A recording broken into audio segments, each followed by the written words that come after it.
कई मुल्कों की पुलिस डॉन को ढूंढ रही है। ये डायलॉग तो आपने कई बार सुना ही होगा, मगर आज हम बात करेंगे हिंदुस्तान के उस ठग के बारे में जिसे कई राज्य की पुलिस ढूंढ रही थी। एक ऐसा ठग जिसने ना जाने कितनी बार ताजमहल को बेच दिया, लाल किले को बेच दिया और यहाँ तक कि उसने राष्ट्रपति भवन तक को भी नहीं छोड़ा था। आप सोच रहे होंगे कि आखिर कौन था हिंदुस्तान का इतना बड़ा ठग, तो आइए बताते हैं आपको इसके बारे में। बिहार के सीवान जिले के बंगरा गांव में वर्ष 1912 में एक लड़का पैदा हुआ था जिसका नाम था मिथिलेश कुमार श्रीवास्तव उर्फ मिस्टर नटवर लाल। नटवर लाल पढ़ लिख कर वकील बना, लेकिन वो बन गया हिंदुस्तान का सबसे बड़ा ठग। कहने को तो उसकी ठगी के किस्से विदेशों तक मशहूर हैं, लेकिन इन किस्सों की शुरुआत होती है नटवर लाल के पड़ोस से। हुआ कुछ यूँ कि एक बार मिथिलेश को उनके पड़ोसी ने बैंक ड्राफ्ट जमा करने के लिए बैंक में भेजा था। वहाँ जाकर मिथिलेश ने पड़ोसी के सिग्नेचर को हूबहू कॉपी कर दिया।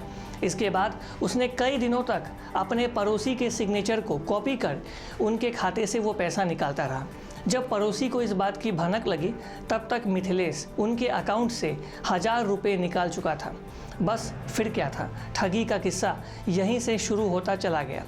बड़े बड़े नेताओं के नाम पर भी मिथिलेश उर्फ नटवर लाल ने बड़ी बड़ी चोरियों को अंजाम दिया। एक बार दिल्ली के कनॉट प्लेस स्थित एक घड़ी की दुकान में सफ़ेद कमीज और पैंट पहने एक बूढ़ा आदमी प्रवेश करता है और खुद का परिचय फिनेंस मिनिस्टर नारायण दत्त तिवारी के पर्सनल स्टाफ DN तिवारी के रूप में देकर दुकानदार से कहता है कि प्रधानमंत्री राजीव गांधी ने पार्टी के सभी वरिष्ठ लोगों को समर्थन के लिए दिल्ली बुलाया है।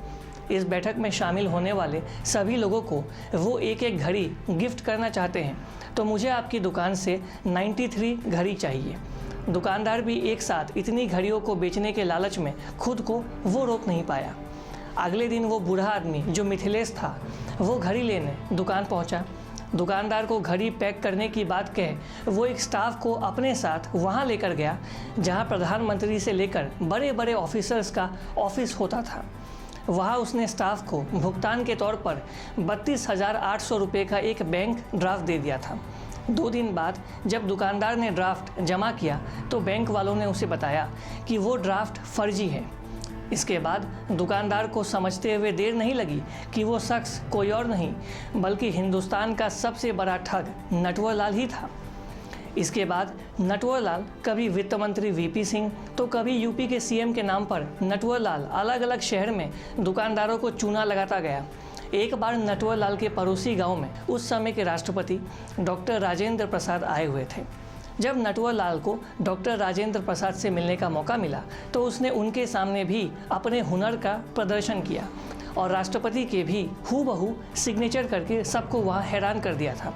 इस दौरान नटवर लाल ने राष्ट्रपति से कहा कि यदि आप एक बार कहें तो मैं भारत के ऊपर विदेशियों का जो पूरा कर्ज है वो मैं चुका सकता हूं और वापस कर उन्हें भारत का मैं कर्जदार बना सकता हूं।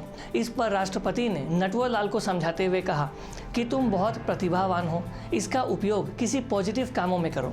लेकिन उस समय भी नटवर लाल के दिमाग में तो कुछ और ही चल रहा था। उसने राष्ट्रपति के फर्जी हस्ताक्षर करके देश के राष्ट्रपति भवन तक को बेच डाला। कुछ इसी तरह नटवर लाल ने 2 बार लाल किले और 3 बार ताजमहल को भी बेच डाला था। अपने खास हुनर के जरिए नटवर लाल ने सैकड़ों लोगों को धोखा दिया।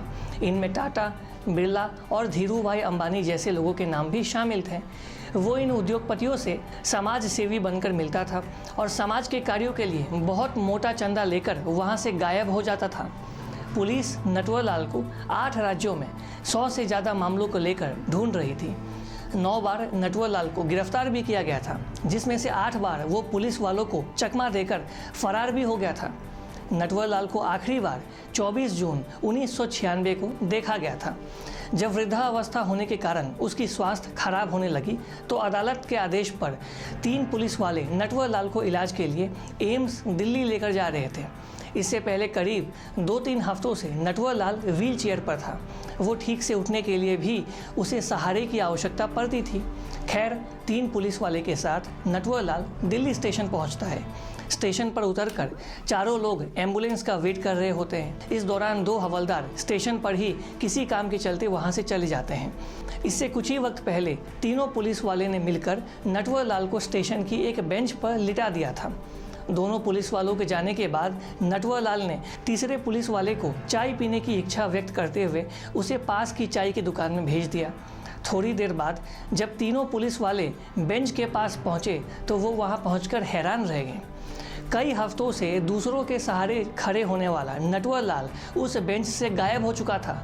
पुलिस वालों को समझ नहीं आया कि नटवर लाल जो ठीक से चल नहीं पा रहा था, जो ठीक से उठ नहीं पा रहा था, वो अचानक कहाँ गायब हो गया।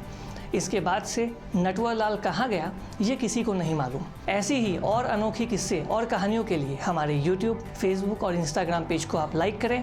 अगर ये कहानी आपको पसंद आई हो तो इसे शेयर करना बिल्कुल भी ना भूलें। और अगर अभी तक आपने कोरोना वायरस की वैक्सीन नहीं ली है तो कृपा करके कोरोना वायरस की वैक्सीन लें। अपने आप को और अपने परिवार को खतरनाक कोरोना वायरस महामारी से सुरक्षित रखें। मिलेंगे आपसे फिर कभी, फिर किसी नए किस्से के साथ। तब तक के लिए आप लगातार देखते रहिए ईस्ट न्यूज़।